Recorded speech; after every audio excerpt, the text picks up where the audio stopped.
Aleluia! Boa noite, gente. Tudo em paz? Deus é maravilhoso. Você pode se assentar. Que bênção, que bênção. Deixa eu puxar isso aqui. Queria que você virasse para essa pessoa que está perto de você e falasse assim, ó, que bom que você está aqui hoje. Fala para essa pessoa, que bom que você está aqui hoje, que bênção. Valeu, Arão. Enquanto a galera lá de trás vai sentando aqui na frente, que hoje eu quero bater um papo com você muito massa sobre um tema que eu particularmente gosto muito, e nós vamos falar hoje sobre lei e graça. Fala assim, vixe. Já ouviram falar sobre essa, eu vou colocar entre aspas, essa discussão entre graça e lei? Já ouviu falar sobre isso aí? Vive na graça, vivo na lei, vivo na lei, vivo na graça. Ah, você está debaixo da lei, você está debaixo da graça. O que é lei, o que é graça? Vamos conversar um pouco sobre isso nesta noite. Amém? Amém? Que bênção, que bênção, que bênção. Fico muito feliz de você estar aqui conosco. Eu queria pedir para a galera que está aí já chegar. Esse aqui está melhor? Esse aqui está melhor? Então, fechou, então.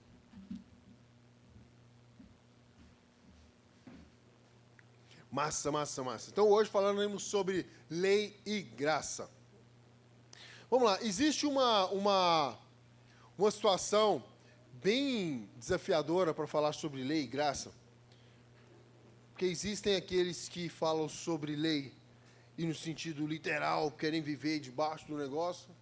E aí, de repente, em contrapartida disso daí, foi-se entregue uma graça, que é aquela graça diferente, vamos colocar assim, foi banalizada a graça.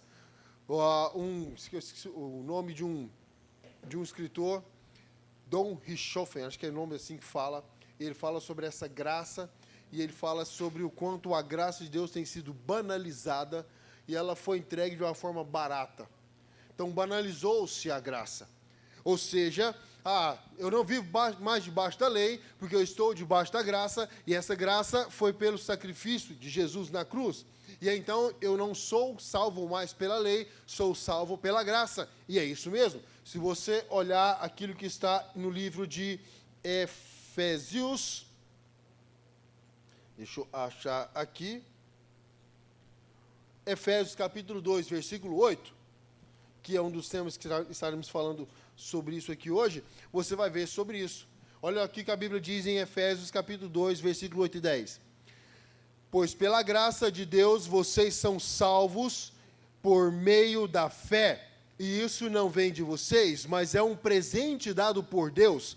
A salvação não é resultado dos esforços de vocês, portanto, ninguém pode se orgulhar de tê-la, pois foi Deus que nos fez, e somos agora. E em nossa união com Cristo Jesus, Ele nos criou para que fizéssemos as boas obras que Ele já havia preparado para todos nós. Efésios capítulo 2, versículo 8 ao 10. E aí eu falo com vocês sobre o 8. Pois pela graça de Deus vocês são salvos por meio da fé, e isso não vem de vocês, mas é um presente de Deus. A salvação não é resultado do esforço de vocês. Feche seus olhos. Espírito Santo de Deus, o Senhor tem liberdade neste lugar para falar e para ministrar aqui. E seja o Senhor a estar falando neste lugar. Essa é a minha oração e o meu clamor, que o Senhor ministre aos nossos corações aquilo que o Senhor tem para nós. Em nome de Jesus Cristo, amém e amém. Amém? Bênção. Então vamos falar um pouco sobre isso, sobre lei e graça. É lógico que eu não tenho aqui a pretensão de me aprofundar no sentido de dar um estudo teológico sobre lei e graça, mas eu queria falar um pouco sobre isso conosco aqui com o ministério de uma forma muito prática e muito clara. E aí agora eu queria dar uma liberdade para você. Acho que a gente pode fazer isso, estamos em casa. Eu queria te dar liberdade, porque se de repente houver algo, uma situação, um questionamento, uma pulguinha que fique aqui atrás da sua orelha aqui e fique falando, aquele perguntinha, aquela fala que você viu no Reels, no Instagram, fala desse jeito, né? Se você viu essa fala no Instagram, no TikTok, e você viu isso nas redes sociais, de repente esse negócio foi colocada ali uma pulguinha atrás da sua orelha, eu queria falar sobre, você tem liberdade, de repente, fazer uma pergunta e conversar sobre isso nesta noite. Amém? Amém, gente? Estamos em casa, acho que a gente pode falar um pouco sobre isso. Beleza? Vira a pessoa que está perto de você e fala assim, vamos ficar ligados hoje, vamos? Bora. Primeiro eu vou falar com você hoje sobre um pouco da lei. Você sabe por que tem essa origem, lei? Quem sabe me falar? Por que vem essa situação de lei? Antiga aliança. Quando falamos sobre lei, queria que você entendesse que é uma primeira start que vem sobre lei, primeiro momento que vem sobre lei de forma celestial, nós temos duas aplicações sobre lei. Primeiro, nós temos aplicações da lei lá no Velho Testamento. Aí nós estamos falando sobre Gênesis, estamos falando sobre Pentateuco. Quem sabe os livros do Pentateuco? Gênesis. Mandou bem, ó. Eu, como um bom cristão que estou, estava fazendo o meu terceiro ano colegial. Não é agora não fala mais colegial, como é que fala? Como é que fala, gente, quando você está no terceiro ano? Agora é do ensino médio, né? Que mudou, né? Na minha época, assim, ó. E foi esses dias, tipo, mudou, acho que mês passado, um negócio desse assim. Aí era assim, ó. Você fazia primeira, segunda, terceira e quarta série. Aí, da quarta série, você fazia a formatura e você ia para o ginásio, né? Aí, no ginásio, você começava a quinta série. E era o máximo que você estava na quinta série. A quinta série, você tinha, assim, uns 8 professores. Até a quarta série, você tinha a tia. Quem que chamou o professor de tia? Benção. Hoje nem pode falar mais tia, né? Esse dia para trás, cheguei num menininho pequenininho e falei para ele assim, e aí, como é que é o nome da sua tia lá, da tia? Ele olhou assim, que tia, pastor? Falei, a tia. Eu falei com a Catarina. Falei, como é que é o nome da tia? E ela, é professora. Aí eu olhei assim, que coisa, menina, professora. Você tem a tia na sala de aula. Não é professora, agora não pode falar mais tia, né? Eu tinha minha tia até a quarta série. Aí eu tinha as tias tudinho. Aí na quinta série muda, né? Você vira, você tá tipo assim, uau, tô crescendo, né? Virei ADLs, adolescente. Aí eu tenho as professoras, eu tive vários professores. Aí foi até a oitava série, você faz a formatura de oitava série, e aí você veio primeiro, segundo, terceiro ano, né? E eu me lembro que eu estava no segundo grau, e aí de repente tendo aula lá, essa aula de religião, e aí como um bom cristão que sou, a professora colocou uma das questões da prova, era assim, ó, descreva os livros do Pentateuco. Aí eu, Pentateuco. E aí eu perguntei para meus universitários, colegas, não é cola, gente, estava na prova, eu só falei, o que é Pentateuco? Aí o menino virou para mim assim e falou assim, você é crente e não sabe o que é Pentateuco? Aí eu olhei para ele assim, só estou querendo te perguntar, é lógico que eu sei. Isso tudo rola na prova. Aí ele, os 5 primeiros livros da Bíblia, os 5 livros da Bíblia, você coloca os 5 livros da Bíblia aí. Aí eu, 5 livros da Bíblia eu sei todos, eu sou crente, né? Gênesis, Êxodo, Salmos, Coríntios, Apocalipse. Me lasquei na prova. O crente que não sabia que era o Pentateuco, né? Então, se você não está ligado o que é o Pentateuco são os primeiros 5 livros da Bíblia, que são eles...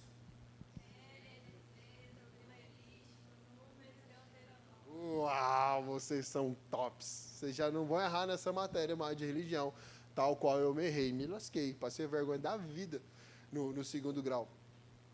Mas, enfim, aí e outra parada, vocês sabiam, curiosidade, tá? Que nos tempos de Jesus, mestre, o Rabi, aquela galera todinha que estudava os judeus, que estavam crescendo, eles tinham ali, até os seus 10, 12 anos, eles já tinham decorados o Pentateuco.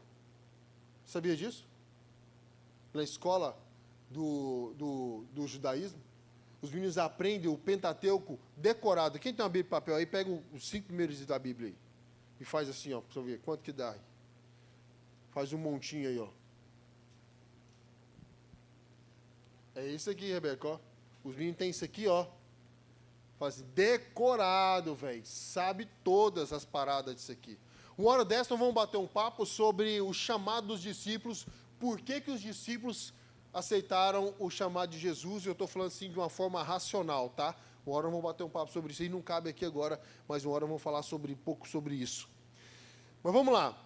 Então, quando falamos sobre lei, nós temos esses dois aspectos da lei. Primeiro, nós estamos falando sobre essas leis que são descritas no Pentateuco, e aí, mas nós temos aí umas leis que são descritas do tipo, de forma doutrinária, do tipo uso e costume, forma de portar no culto, entendeu? Ah, você não pode comer isso, você não pode comer aquilo, você não pode fazer assim, não pode fazer assado. Por quê? Porque são pontos, são situações pontuais que foram descritas no Velho Testamento.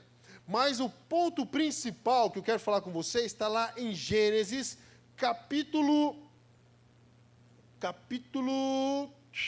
aqui, Êxodo capítulo 20, versículo 1. Abre sua Bíblia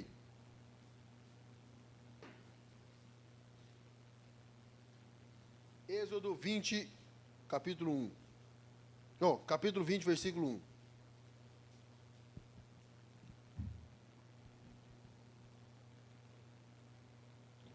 Foi até, essa parte da Bíblia aqui, foi até o tema de uma novela da Record. Quem sabe de que novela que eu estou falando? Estava assistindo as novelinhas, né? Vamos lá, ó. Eu vou ler aqui e você vai acompanhando. A minha tradução é a nova tradução, linguagem de hoje. Deus falou, e foi isso que ele disse: meu povo, eu, o Senhor, sou o seu Deus. Eu o tirei do Egito, a terra que você era escravo. Não adore outros deuses, adore somente a mim. Não faça imagens de nenhuma outra coisa que há acima dos céus, ou aqui embaixo da terra, ou nas águas, ou debaixo da terra. Não se ajoelhe diante dos ídolos, nem os adore, pois eu, o Senhor, sou o seu Deus, e não tolero outros deuses. Eu castigo aqueles que me odeiam, até os bisnetos e trinetos.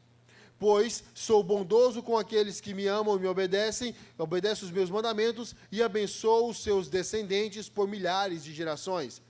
Não use o nome do Senhor sem respeito que ele merece, pois eu sou o Senhor, o Deus de vocês, e castigo aqueles que desrespeitam o meu nome.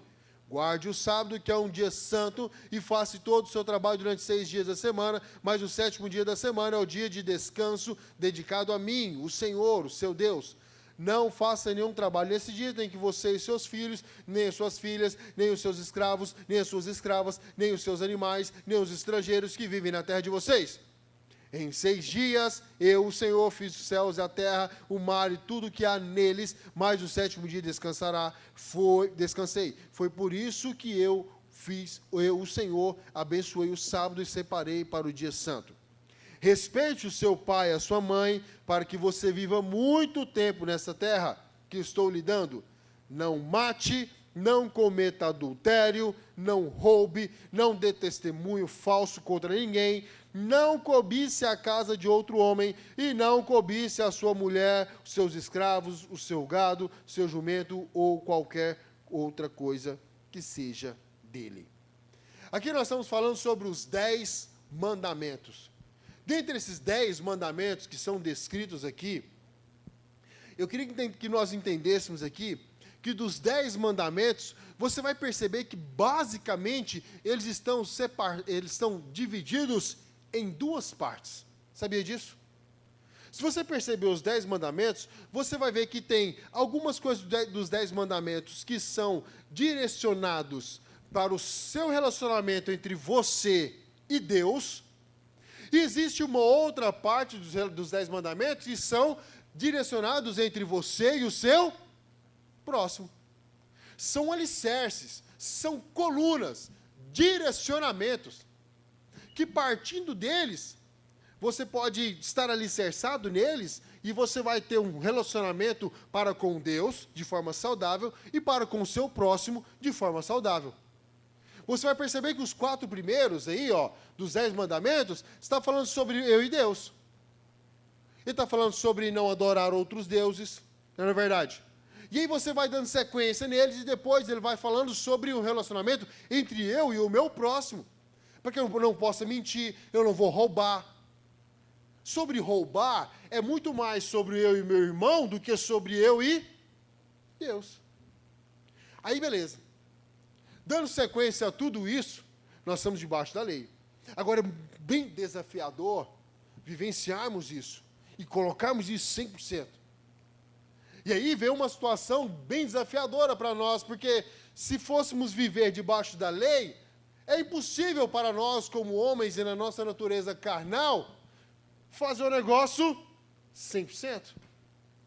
E aí vem Deus, na sua infinita graça e amor, e Ele fala, poxa, não dá para... Os caras não vão conseguir. Não vai rolar. E aí Deus, cumprindo a lei de sacrifício, Ele entrega o seu Filho unigênito, seu único Filho. E esse Filho morre por mim e por você. E Ele faz algo extraordinário. Ele foi questionado sobre o cumprimento da lei. E lembra que eu falei que a lei, os 10 mandamentos, são divididos em duas partes? Relacionamento com Deus e relacionamento com o meu próximo. E aí então vem Jesus e Ele faz algo extraordinário. Ele vira aqui em Mateus capítulo 22. Ele é questionado pelos saduceus. Os caras vão lá e eles questionam Jesus. Falam, você está aí. Porque estava rolando uma conversa, deixa eu abrir aqui, Mateus 22.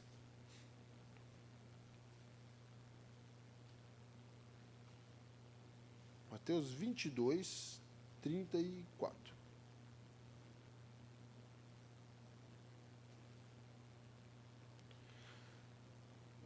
Estava rolando uma conversa, de Jesus conversando com o pessoal e tudo, e aí os caras vão começando a questionar Jesus, e Jesus vai discorrendo sobre o Evangelho, vai discorrendo, e de repente lá no versículo 20, no capítulo 22 de Mateus, versículo 34, ele começa a ser questionado. Os caras começam a falar assim, poxa, Jesus acabou com a raça dos saduceus, deixou os caras sem fala nenhuma, já sei. Eu vou chegar em Jesus e vão questionar ele sobre os mandamentos. E aí ele vira e fala o seguinte, versículo 36. Mestre, qual é o mais importante de todos os mandamentos da lei? E agora? Porque era um pega para Jesus. Se você definir o mais importante, os outros a gente pode dar uma quebrada, não é não, Jesus? Em resumo, era mais ou menos isso que eles queriam. E aí Jesus vira para os caras e dá uma resposta extraordinária. Eles viram e falam o seguinte, Jesus respondeu, versículo 37. Ame o Senhor, seu Deus, com todo o seu coração, com toda a sua alma e com toda a sua mente. Diz comigo, coração, fala mais alto. Coração, alma e mente. Este é o maior mandamento e o mais importante. Versículo 39. E o segundo, mais importante, é parecido com o primeiro. Ame os outros como você ama a si mesmo. Toda a lei de Moisés e os mandamentos e os ensinamentos dos profetas se baseiam nesses dois mandamentos. Lembra que eu falei que os 10 mandamentos eram divididos em duas partes? Relacionamento para com Deus, relacionamento para com o próximo. Então nós estamos falando sobre amar a Deus em três áreas. Quais são as 3 áreas que o versículo 37 fala sobre amar a Deus? E alma. Sabe por que Jesus traz essa abordagem? Porque amar a Deus, essas 3 abordagens, essas 3 esferas, elas englobam as 3 principais esferas do ser humano. Então ele está falando para amar a Deus de todo o nosso coração, com todo aquilo que a gente sente. E é o mesmo livro de Mateus que relata que do nosso tesouro vem do nosso coração vem o nosso tesouro. Aonde está o seu coração, está o seu tesouro. Aquilo que é mais importante, você lança o seu coração. E aí ele fala sobre amar a Deus de todo o nosso coração, de toda a nossa mente, com todo o nosso entendimento. Então significa que não é para você amar a Deus de uma forma ignorante. Não é para você falar assim, eu amo Jesus e sou um doido apenas. Não. Saiba o que você está fazendo. É amar a Deus de forma racional. Eu sei o que eu estou fazendo. Eu entendi o Evangelho. Eu não sou apenas um louco fanático pelo Evangelho. Não é apenas o meu coração, as minhas emoções. Não é sobre paixão apenas. Sim, paixão vale. E é muito importante. Mas estar apaixonado não te dá alicerce. Sabia disso? Então por isso que ele fala para você amar a Deus de todo o seu coração, de forma apaixonada, de forma intensa. Mas também fala para nós fazermos isso com toda a nossa mente. Saiba o que você está fazendo. Seja inteligente. Use a sabedoria de Deus para isso. Mas também ele fala para nós amarmos a Deus com toda a nossa alma, com todas as nossas emoções. Engloba em 3 áreas do ser humano: as minhas emoções, os meus sentimentos e os meus pensamentos estão envolvidos, focados, direcionados em amar a Deus, acima de todas as coisas. Precisa ter esse filtro. E aí ele vira e fala que outro mais importante é amar o meu próximo como a mim mesmo. Ou seja, se eu me amo, logo amo você. Se eu tenho respeito por mim, logo terei respeito para com você. O grande desafio nosso da sociedade, esse grande desafio social hoje, é que a maioria das pessoas estão com um grande desafio, estão com o seu alicerce, com a sua identidade deturpada. E aí então, por não saber quem você é, e por não ter tido um alicerce sobre amor próprio, a minha qualidade de amor para com você vai ser comprometida. É um princípio mais ou menos assim, ó.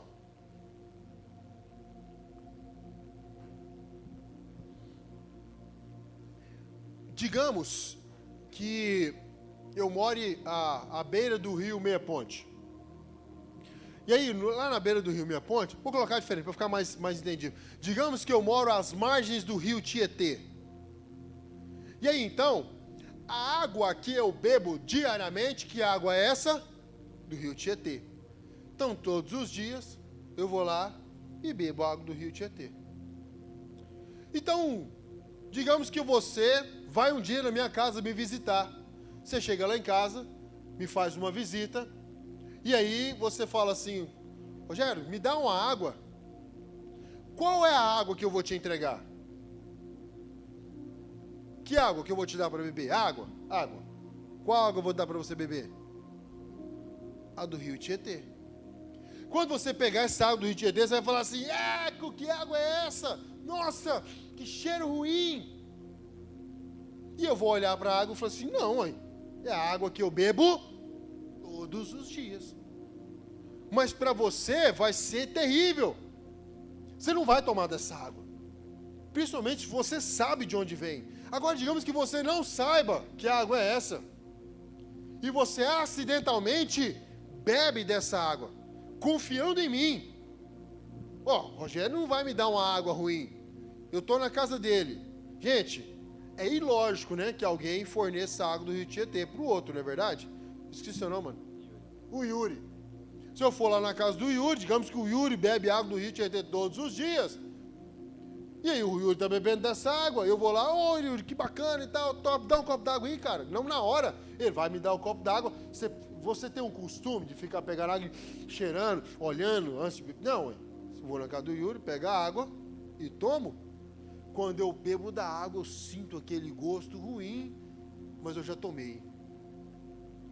E aí, daqui a pouco me dá, o primeiro passo que é quando você toma uma água que ela não é potável, vai te dar uma desinteria. Você vai passar mal, você vai ficar ruim. E aí eu posso até ficar bravo com o Yuri. Pô, cara, como é que você me dá uma água dessa? Como é que você faz isso comigo? E tá tudo certo? Só que nesse aspecto, o Yuri me dando dessa água, é água que ele bebe todos os dias. Então eu não posso chegar e ficar bravo, chateado com o Yuri, é água que ele tem o costume de beber todos os dias. Esse é o ponto. E esse aspecto que Deus fala, ame o seu próximo como a ti mesmo. Por que nós temos um problema muito grande na sociedade hoje? Porque a galera está acostumada a receber sempre uma água que não é potável. E aí, dentro desse aspecto, eu só consigo te entregar aquilo que eu recebi todos os dias. Faz sentido para você? É por isso que ele fala para nós amarmos o nosso próximo como a nós mesmos. Porque a ideia é que se você tenha cuidado de si. Ah, pastor, mas eu identifiquei que a minha água, que a água que eu estou bebendo todos os dias, ela é ruim. Então, uma vez que você identifica isso, o Evangelho vem para transformar a sua vida. E para te fazer uma nova criatura. Esse é o ponto. E aí Jesus veio e trabalha conosco sobre esse resumo desse mandamento. E ele vem e fala que agora essa salvação não se dá mais pela lei. Lembra que nós lemos Efésios, capítulo 8, 2, versículo 8? Agora nós não somos mais salvos pelas nossas ações, mas a salvação vem pela graça. O amor de Deus derramado sobre nós. E uma vez que somos salvos por aquilo que Deus fez, graça, gente, uma tradução muito simples de graça é favor imerecido. Imerecido. É uma diferença muito bacana sobre graça e misericórdia. Os conceitos bacanas sobre graça e misericórdia. Vou trabalhar um conceito contigo. Graça e misericórdia. Graça e misericórdia. A Sara está aqui comigo e de repente eu falo com a Sara assim: Sara, estuda. Estuda, Sara. Estuda, Sara. E a Sara passa o dia, a semana todinha no Instagram, no TikTok, assistindo as séries do Dorama. E aí ela passa a semana todinha assistindo série do Dorama. Aí eu falei para ela: Sara, estuda. Se você não estudar, você está desobedecendo, vai dar ruim para você. E ela, beleza. E aí a Sara me desobedece. A Sara, sendo minha filha, me desobedece. E aí então, uma vez que ela me desobedece, ela merece um castigo. Ela desobedeceu. Ela quebrou uma lei. Ela merece ser castigada. A misericórdia ela merece o castigo, mas ela não recebe um castigo de forma violenta. Ela recebe a consequência, mas não na proporção do castigo que ela fez. Isso é misericórdia. Graça. Ela, além de não receber o castigo que lhe é devido, ela ainda ganha o meu abraço. Ela ainda ganha o meu amor. Ela ainda passeia de mão dada comigo. Eu ainda levo ela para jantar, para sair. Eu ainda levo ela para tomar o açaí que ela mais gosta. Eu levo ela lá no Donuts e dou para ela lá o ninho com Donuts recheado com ninho e Nutella. E ela olha assim e fala assim: meu Deus, o meu pai me pediu algo. Eu desonrei o meu pai. Eu desobedeci o meu pai. E eu vacilei. E o meu pai ainda não me bateu. Pelo contrário, ele me deu um abraço. Ele disse que confia em mim e sabe que eu não vou errar mais. E me leva para passear. Isso é graça. Recebeu aquilo que ela não merecia. E aí então a ideia do Evangelho é que esse amor, essa graça seja tão abundante nas nossas vidas, seja tão transbordante nas nossas vidas, que constranja eu e você para falar assim: não faz sentido eu pecar mais. Ela, na outra semana, depois que eu passei esse final de semana todinho com ela, em amor, aí na outra semana, quando chegam as provas, ela se sinta tão constrangida em amor que ela fala: não faz sentido eu continuar desobedecendo, desonrando meu pai, eu vou estudar. Entendeu, gente? Esse é o ponto. Nós, por nossas ações, nós merecemos, gente, igual de uma fala na televisão, nós merecemos queimar no mármore, no fogo do mármore do inferno, assim. Queimar no inferno. Mas aí vem Cristo e Ele morre por mim e por você na cruz, onde eu merecia estar naquele lugar, e aí naquele momento, Ele paga o preço do pecado por mim, e uma vez que Ele faz isso, Ele me ama de uma forma tão imensa, tão profunda, e uma vez que isso acontece, eu falo: poxa, não faz sentido eu me esfriar e desviar dos caminhos do Senhor. O amor que Ele derramou na cruz por mim, o sacrifício dele por mim foi tão grande que não faz sentido eu me afastar dele. Entendeu a diferença de graça, misericórdia e lei? Dentro desse aspecto, o que acontece no Novo Testamento, porque a lei sempre foi uma abordagem moral, racional, é algo escrito, sancionado. E aí no Novo Testamento, com o advento, com o evento, vou chamar assim, mas com a situação de Cristo, com tudo o que acontece nos evangelhos, no Novo Testamento, é falado, nós dizemos, pela graça, é que o Novo Testamento, toda aquela lei, aquela aplicação moral, ela é sintetizada em amor. Foi isso que Cristo fez por nós. Ele nos amou primeiro. Mas aí agora, nós temos uma sociedade que começa agora a fazer perguntas sobre lei. E isso, gente, não começou agora. Não é de hoje que as pessoas começam a perguntar: eu posso ou não posso? Na lei eu posso fazer? Não, na lei eu não posso. Mas e na graça? Na graça agora eu posso? E aí começou a vir essa pergunta. E essa pergunta já é antiga, ó. Sobre vivo na lei ou vivo na graça? Se na lei eu não podia, na graça agora eu posso fazer?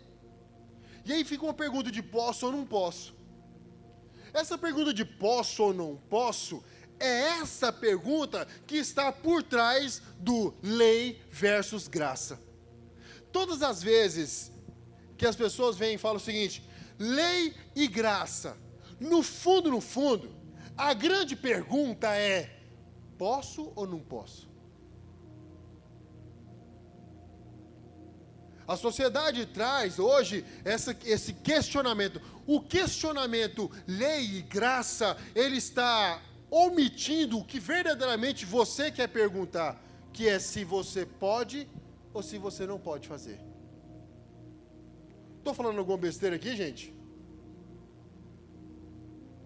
Porque olha só, se eu tenho um entendimento claro de como eu devo proceder no Evangelho, eu não preciso saber se é graça ou se é lei. Eu já tenho o meu proceder. Não é verdade? Não faz sentido. Não, que se dane. Você vive debaixo da lei, eu vivo debaixo da graça. Não, eu vivo o Evangelho. Eu sou um cristão. Você está vivendo em religiosidade, você está vivendo debaixo da lei. Você não está fazendo tal coisa porque você vive debaixo da lei. Conversa fiada. Vamos para a Bíblia? Você vê que essa pergunta não começou agora. 1 Coríntios capítulo 6, versículo 12. Esse eu gostaria que você abrisse.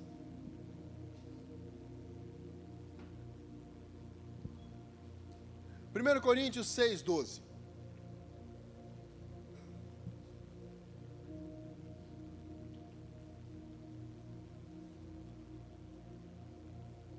Olha que legal. Quem achou, diz achei. Quem não achou, fala: peraí, pastor. 6:12. Diz o seguinte: Alguém vai dizer: eu posso fazer tudo o que quero. Pode sim, mas nem tudo é bom para você. Eu poderia dizer: posso fazer qualquer coisa, mas não vou deixar que nada me escravize. Agora tem uma outra versão muito bacana que ela fala o seguinte, ó: todas as coisas me são lícitas, mas nem todas me convêm. Todas as coisas me são lícitas, mas eu não me deixarei dominar por nenhuma delas. Isso é o apóstolo Paulo falando. Quando ele vem uma pergunta: eu posso fazer isso? Eu posso fazer aquilo? Você poder, você pode fazer o que você quiser. Tudo. Mas muitas das coisas não convém a você fazer. Não me convém fazer. Poder, eu posso. Mas convém, como um cristão genuíno, lavado, remido pelo sangue de Jesus, fazer? Eu posso sair daqui agora e ir para o bloquinho e pular carnaval? Posso ou não posso, gente? Posso. Agora, é porque tem um negócio bacana no inglês, o verbo poder, o poder, ele tem duas aplicações distintas, do I can e may I, por exemplo. Então, por exemplo, você vem aqui, ó, may I take the chair? Posso pegar essa cadeira? Então, no sentido de se eu tenho a permissão para pegar essa cadeira. Ou, can I take the chair? Posso pegar essa cadeira no sentido de tenho poder, não da permissão, mas de ter a capacidade de fazer. Então tem duas aplicações, no português, você poder, a mesma aplicação. Eu posso fazer. O seu posso fazer no português, ele é a mesma aplicação da permissão e da capacidade, poder é a mesma coisa. Agora, para nós, é diferente a aplicação e a capacidade. A aplicação de permissão e capacidade. Você pode fazer todas as coisas? Pode. Você tem o poder de fazer? Tem. Você tem a capacidade de fazer? Tem. Mas no Evangelho, te é permitido? Naquele Evangelho, lembra que eu falei do amor? Lembra que eu falei sobre a diferença de misericórdia e graça? Graça. Cara, realmente faz sentido. Esse amor que foi derramado na cruz me permite agir desta forma. Se você fica perguntando se pode ou se não pode, tem um pastor muito, eu esqueci o nome do abençoado, que ele trouxe uma aplicação muito bacana, que ele diz o seguinte: quem pergunta se pode ou se não pode, é porque é imaturo na fé. É menino. Menino que pergunta: pode? Mãe, pode ficar até 2 horas da manhã jogando videogame? Quem pergunta isso? Meus meninos. Menino. Adulto precisa perguntar. Você precisa perguntar para sua mãe se você pode ficar até 2 horas da manhã assistindo série no celular, no seu quarto. Você pergunta isso? Você não pergunta. Você já é um adulto.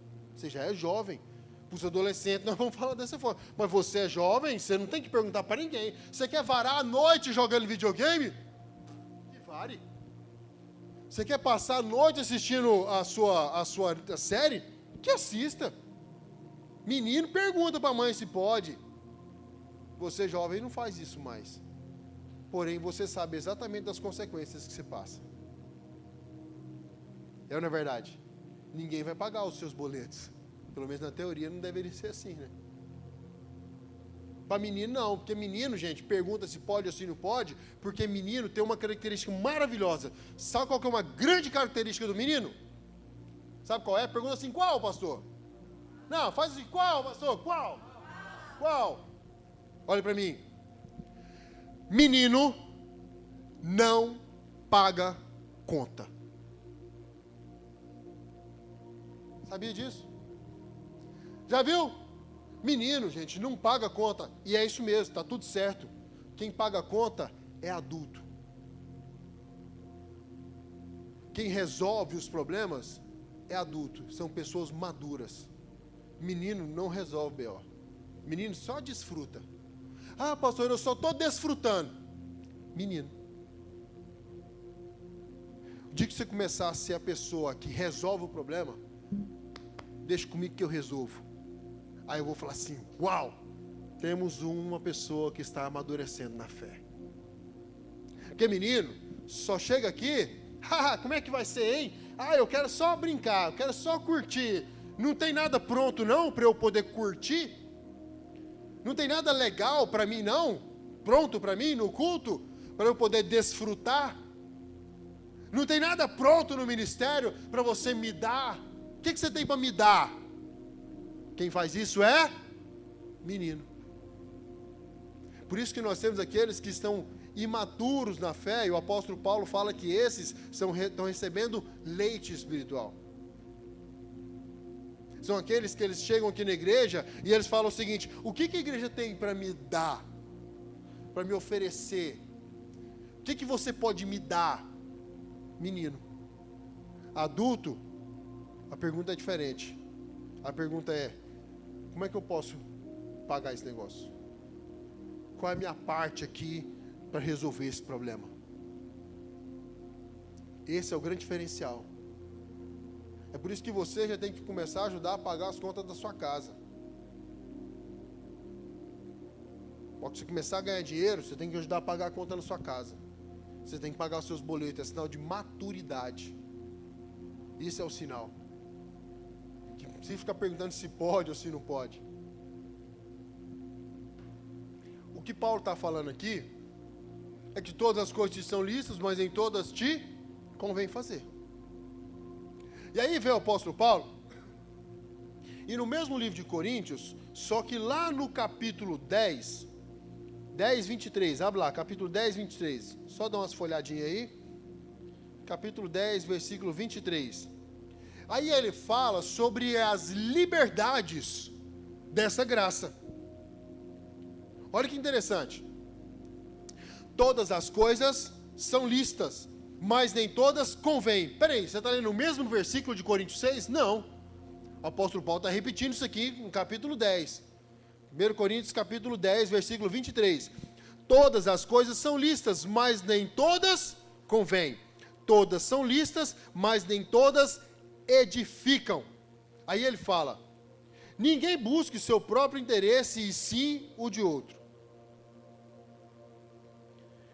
E aí ele vem dando a sequência, e olha só, versículo 29. Ele começa aqui, consciência digo, não por tua propriamente, mas por de outro. Pois, por que há de ser julgada a minha liberdade pela consciência alheia? Se eu participo com ações de graça, porque hei de ser vituperado por causa daquilo que dou graças. Portanto, quer comais, quer bebais, ou façais qualquer outra coisa, fazei tudo para a glória de Deus. Versículo 32. Não vos torneis causa de tropeço, nem para judeus, nem para gentios, nem tampouco para a igreja de Deus. Assim como também eu procuro em tudo ser agradável a todos, não buscando o meu próprio interesse, mas os de muitos, para que sejam salvos. O apóstolo Paulo deixa bem claro algo. Você pode fazer o que você quiser. Você tem liberdade para agir da forma como você quer agir. Algumas coisas não convém você fazer. Mas se o que você começar a fazer começar a escandalizar outras pessoas, aí você pecou. Nessa hora você está trazendo dano. Aí vem o evangelho gourmet, que está sendo ministrado aí, e fala assim: mas cada um tem seus problemas. Se você está vendo de forma errada, isso é problema seu. Uma ova. A Bíblia está falando diferente. A Bíblia está falando diferente. Entendeu? A grande ação de graça e lei. Às vezes algumas pessoas falam assim: eu estou vendo na graça, para mim está muito melhor. Pelo contrário, Jesus vem e cumpre-se tudo que estava na lei, sintetiza tudo isso em amor. Ele arrocha mais ainda. Porque na lei, fala o negócio seguinte: não matarás. Lembra que nós lemos os 10 mandamentos? Aí ele vira na lei e fala o seguinte, na graça, e fala o seguinte: ó, se matar é pecado, mas eu vou te falar, se você pensou em matar alguém, você já pecou. Ele arrochou mais ainda. Entende? Na lei, eu só tinha que fazer. Na lei eu só vacilava se eu cometia o negócio, fosse o ato. Agora na graça, Jesus vem e ele arrocha porque ele aprofunda você. E ele vira para você e fala assim: ei, eu estou sondando o seu coração e os seus pensamentos. E aquilo que está no seu coração, às vezes você ainda não agiu, mas o seu coração, você já matou essa pessoa. Já pecou. A prova disso é tão clara. Vocês vão entender o que eu estou falando com vocês. Às vezes eu estou aqui e eu estou chateado com o Arthur. Digamos que eu arrumei uma confusão com o Arthur. Não pode nada. E eu estou bravo com o Arthur. E aí eu parei de conversar com o Arthur. E aí então, eu estou incomodado com o Arthur. A presença do Arthur, estou irado com o Arthur, estou magoado com o Arthur, estou chateado com o Arthur. Ele não fez nada disso. Tá? Isso não aconteceu não. Estou te dando um exemplo. E eu estou chateado com você, cara. O que vai começar a acontecer comigo aqui na igreja? Quando chegar nos glória a Deus e aleluia, eu vou continuar fervoroso igual eu estava antes? O que começa a acontecer? Você já começa a ficar meio frio na fé. Já viu que quando você está magoado com alguém, chateado com alguém, e você começa a carregar essa pessoa com você, isso incomoda você, isso te atrapalha de buscar a Deus? Já percebeu isso? Já viu que a mágoa que você tem de A ou de B, lá do passado, te pressiona até os dias atuais, a tal ponto que você se sente incomodado e a sua busca por Deus, ela está comprometida? Já aconteceu isso com você? E eu não fiz nada com ele fisicamente, mas no meu coração, eu quero que ele se lasque. Aí nós temos uma dinâmica que nós chamamos de coração limpo. Todas as vezes que a gente sabe fazer evangelismo, a gente vive isso. Vamos fazer o coração limpo? Aí o que era o coração limpo? Fazíamos uma roda, falamos, ó, nós vamos orar aqui, fechar os nossos olhos. E aí se você está chateado com alguém, ou se você sentiu que você foi pedra de tropeço, aquilo que Paulo fala, você machucou alguém, trouxe dano para alguém, você quer perdoar ao pedir perdão, ou liberar perdão para alguém, faça isso agora. Aí a gente fazia uma roda, nós fazíamos uma roda, todo mundo de olho fechado, ninguém, aí saía. Aí chegava lá, Yuri, quero liberar perdão na sua vida, porque você passou por mim hoje, nem me cumprimentou, e você estava todos os seus amigos aí, e eu me senti menosprezado, e eu fiquei sem entender, porque todas as vezes você me cumprimenta, e hoje você está fechado a cara para mim, e estou chateado com isso. Aí o Yuri olha para mim e fala assim, pô, já tem nada a ver isso não, cara, vem cá, me desculpa e me perdoe por isso. Aí a gente se abraça, perdoa, beleza, top. Você sai mais leve. Mas se de repente eu fiquei carregando esse negócio no meu coração, essa mágoazinha do Yuri, aí tudo que ele faz é motivo de eu ficar mais chateado ainda. Entende? Todos esses aspectos que nós estamos falando é sobre estarmos conectados numa graça de Deus. Essa pergunta, se posso ou não posso, o que eu faço, deixo de fazer, vou viver segundo os princípios da lei, ou vou viver segundo os princípios da graça, esta é uma pergunta de quem ainda não entendeu 100% o Evangelho. Sabia disso? Porque olha só o que Jesus fala.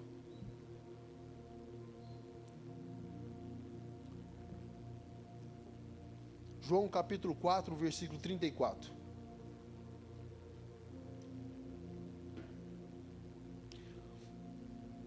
Evangelho de João, capítulo 4, versículo 34.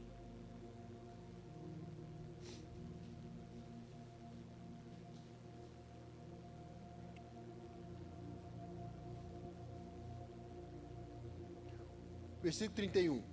Mestre, os discípulos lhe rogavam, dizendo, mestre, come. Mas ele disse, uma comida tenho para comer que vocês não conhecem. Diziam então os discípulos uns aos outros, ter-lhe-á porventura alguém trazido algo para comer? Os discípulos perguntou, será que ele comeu alguma coisa antes? Vem Jesus e fala, a minha comida consiste em fazer a vontade de quem me enviou a realizar a sua obra.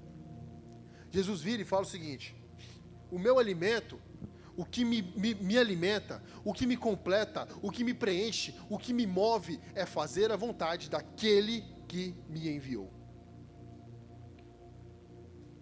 A clareza dessa fala de Cristo era o meu propósito de vida, a minha motivação, as minhas ações, todas elas são ponderadas, direcionadas pelo propósito que Deus, que o meu Pai me entregou.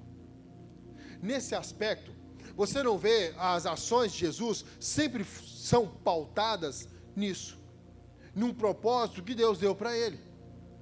Então, sendo nisso, você não precisa se perguntar mais o que fazer ou deixar de fazer. Já faz parte da natureza de Cristo. Entende? Deixa eu compartilhar com vocês. Há um tempo atrás, já tem muito tempo isso, menino, eu tinha o costume de jogar papel no chão. Estava na escola, abri uma balinha, o que eu fazia? Estudava no colégio lá no Carlos Alberto de Deus. Quando eu abria uma balinha, põe uma balinha, papel, no chão. Era comum, para mim isso era normal. Aí então eu fui estudar no Senai. Aí eu estudava de manhã no Carlos Alberto de Deus e à tarde no Senai. Quando eu cheguei no Senai, eu vi, gente, lá era de granitina, limpo. No piso lá era tão limpo que os corredores do pátio do Senai, você poderia deitar lá, que você não saía com a roupa suja. Você deitava no chão. Tanto é que no intervalo, a gente ficava cansado, eu deitava no chão lá do Senai e ficava lá, você sai limpinho, era fresquinho. Então você viu um monte de menino deitado no chão assim, descansando, ó, no pátio. Limpinho. Você não via um papel de balinha no chão. Quando eu cheguei e vi aquele ambiente, no primeiro dia de aula, um instrutor chamado Célio Santana, esse cara, ele deu uma aula para nós sobre cidadania. Eu nunca mais esqueci. E ele foi bem incisivo sobre uma postura do aluno do Senai. Naquela época era muito difícil entrar nas vagas, e eu passei na seleção, e eu estava fazendo aquela aula, você tinha como estudar e não pagava nada, era um negócio assim muito bom, um curso profissionalizante, e ele falou sobre a importância, foi incisivo naquilo dali, enfim, naquele ambiente não dava para ficar fazendo bagunça, naquele ambiente não tinha gritaria, naquele ambiente não tinha sujeira, não tinha desordem. Quando alguém começava a agir de forma desordeira, essa pessoa ela era chamada a atenção uma, duas, na terceira ela era excluída. Então aquele ambiente era um ambiente diferenciado. Por viver naquele ambiente, nos primeiros dias, gente, de vez em quando eu joguei um papel no chão. Quando eu joguei o papel no chão, eu fui chamado a atenção e recebia como diz, eu recebi um sabão. E eu pedi, sim, senhor, desculpa, pelo amor de Deus, me perdoa, peguei o papel no chão e pus no bolso. Depois daquilo, eu comecei a ter a consciência sobre jogar lixo no chão e papel no chão.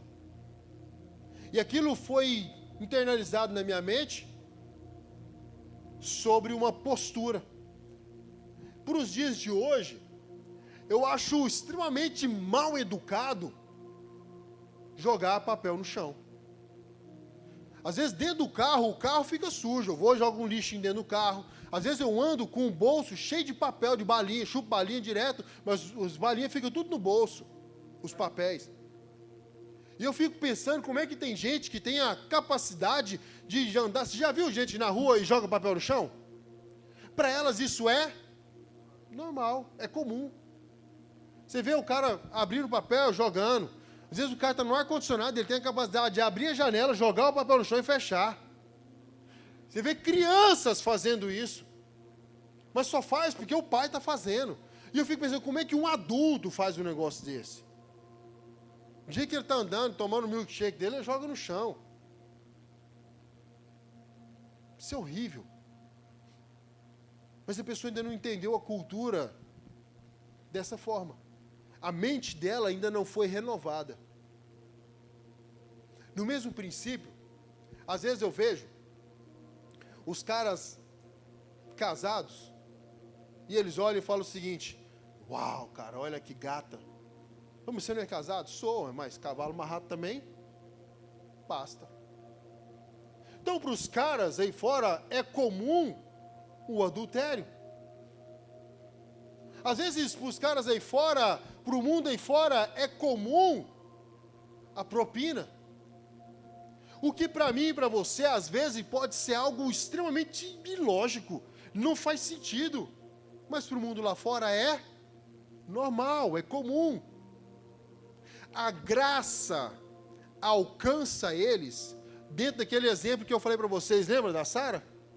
Sabe que não é para fazer, fez errado, o pai de amor envolve com amor. E isso me constrange. Não faço mais.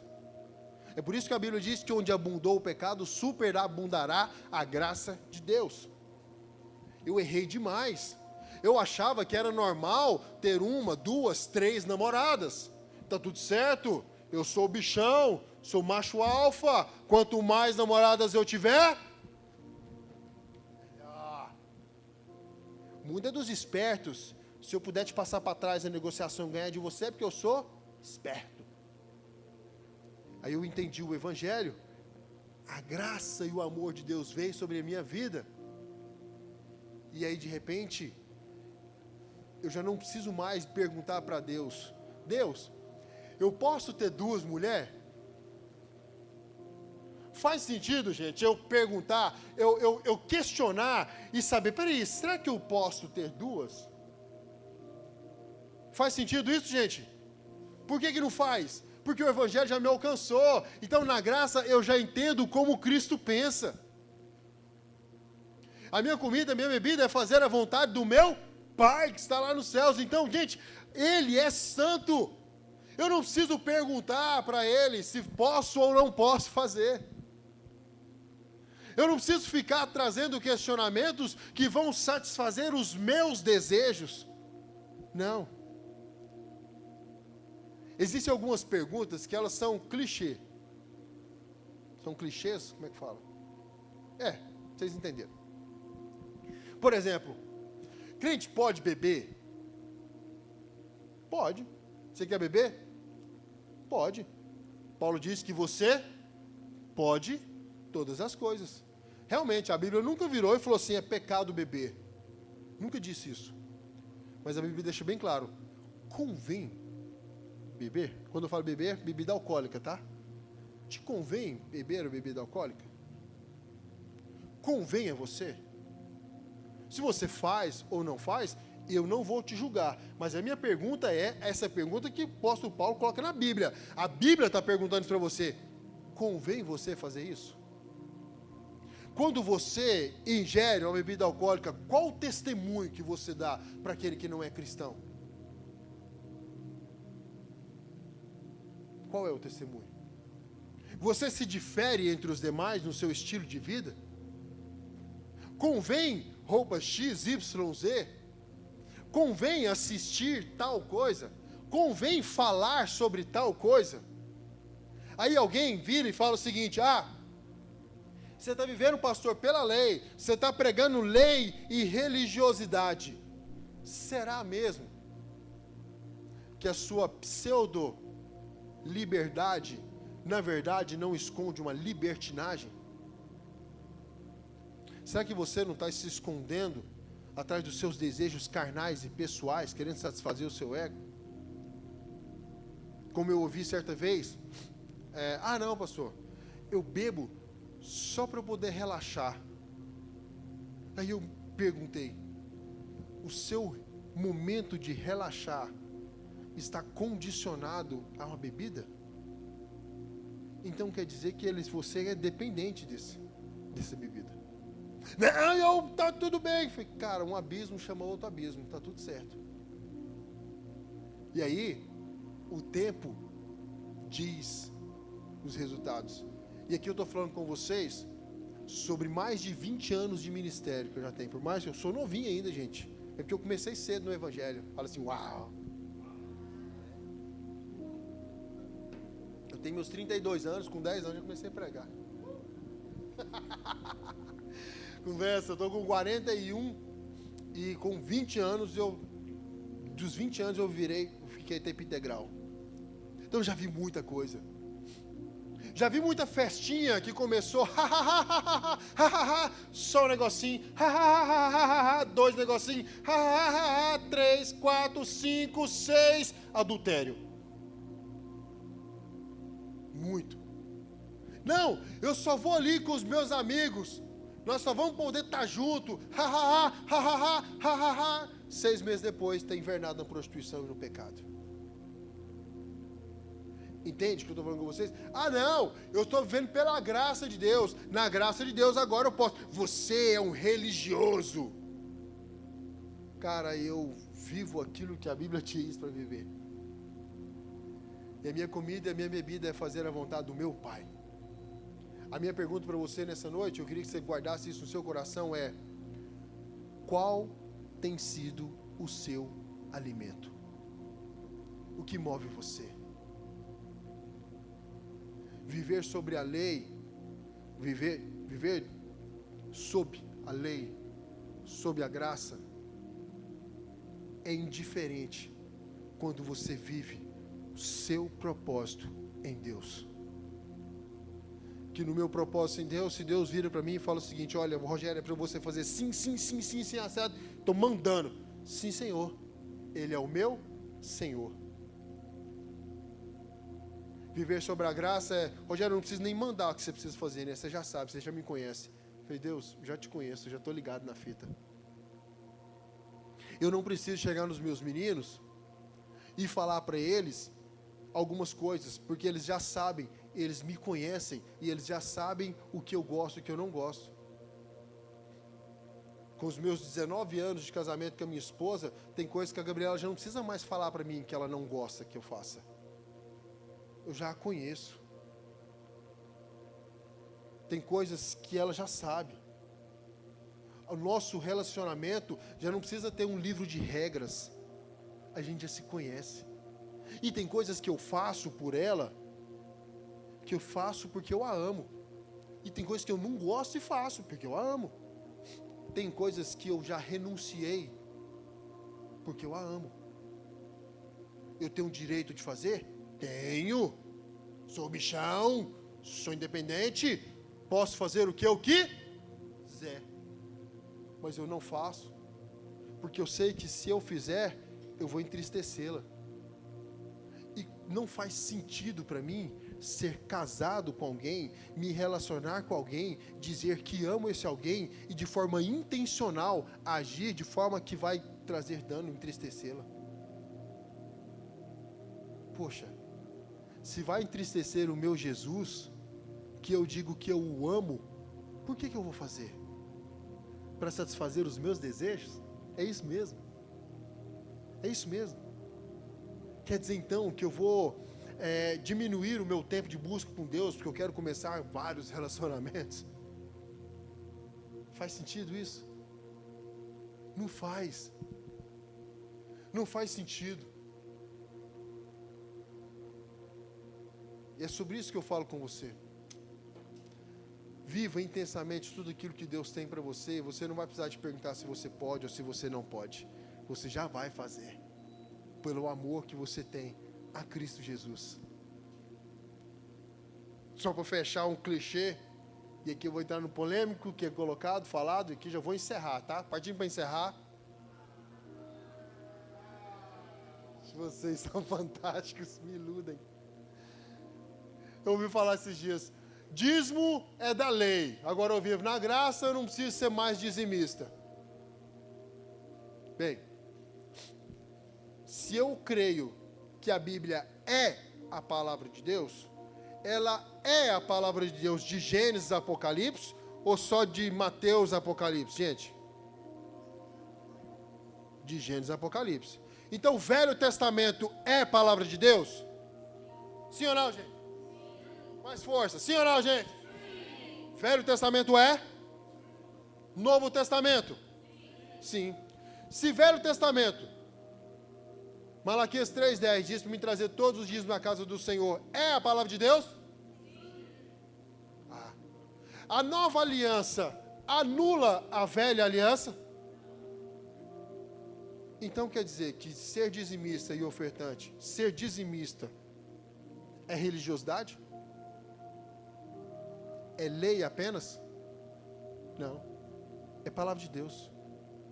É direcionamento do meu Senhor. E se o meu Senhor, aquele que eu chamo de Senhor, fala para eu fazer tal coisa, e eu digo, sim, Senhor, e não faço, logo estou eu desobedecendo. Então já não preciso nem chamar de Senhor mais. O que adianta? Eu falar sim, Senhor, e estou nem aí para aquilo que você me diz. E aí, esse é o aspecto.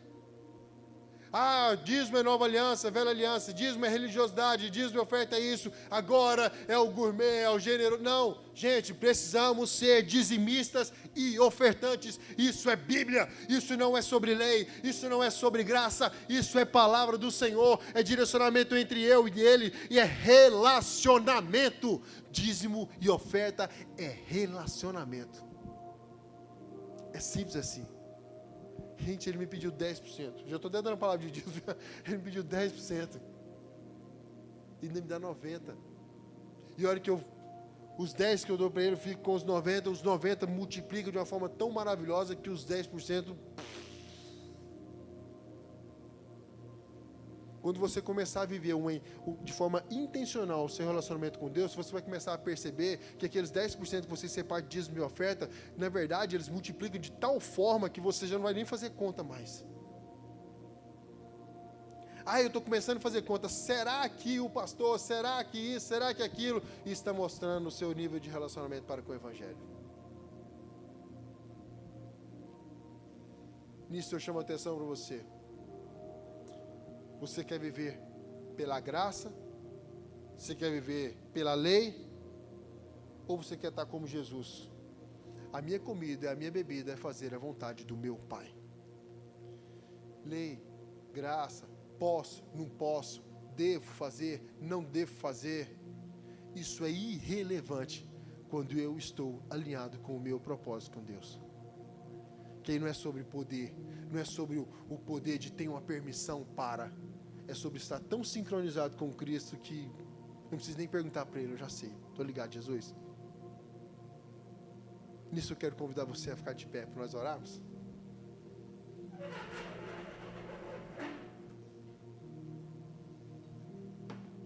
Ficou tenso o ambiente aqui, vocês ficaram muito calados hoje, eu fiquei assustado. Está tudo bem aí? Você está feliz com Jesus aí? Amém? Deu bom para você hoje? Foi bênção? Deus é bom o tempo todo e o tempo todo. Deus é bom, tem falado conosco. Se você perguntar, você vive sobre a lei? Você vive debaixo da lei? Você vive debaixo da graça? Eu vivo debaixo de um propósito. De um propósito celestial. De um Cristo que me chamou. Que deu a sua vida por mim. E eu não farei nada menos do que isso por Ele. Dedico a minha vida a Ele. Amém? Feche seus olhos aí, vamos orar. Senhor, há muito a ser, às vezes, discutido e falado sobre lei, sobre graça. Às vezes vem questionamentos sobre nós, em nós e através de nós, nós questionamos sobre o que nós podemos, e diante daquilo que nós queremos fazer. Senhor, quando a gente entende que as minhas vontades, elas estão entregues a Ti, e que fazer a vontade do Senhor, que é boa, perfeita e agradável, para mim é o melhor caminho, os questionamentos sobre se eu posso ou se não posso, eles caem por terra. A vontade do Senhor, que é boa e perfeita e agradável para nós, ela suplanta qualquer questionamento sobre permissividade. Nós crucificamos, ó Deus, as nossas vontades, os nossos desejos na cruz. E eu entrego diante do Senhor, Deus, os meus sonhos, os meus desejos. Eu sei que muitos que estão aqui, Deus, já entregaram a sua vida para Jesus. E uma vez que eu já entreguei a minha vida para Jesus, as minhas vontades, elas perdem a vez. A minha vida não é minha mais, é de Cristo Jesus. A sua vida, jovem, não é mais sua, é de Cristo, é dele. E se você um dia entregou a sua vida para Jesus e reconhece Ele como o Senhor e Salvador da sua vida, o apóstolo Paulo diz que viver é Cristo e morrer é lucro. E Deus, nós renunciamos os nossos desejos e vontades, a nossa carne ela é crucificada todos os dias. Que nós possamos diminuir todos os dias e que o Senhor possa crescer em nós. Essa é a minha oração. Esse é o desejo do meu coração para a sua vida, jovem, em nome de Jesus Cristo. Em nome de Jesus. Amém e amém. Glória a Deus por isso. Você pode aplaudir o Senhor Jesus?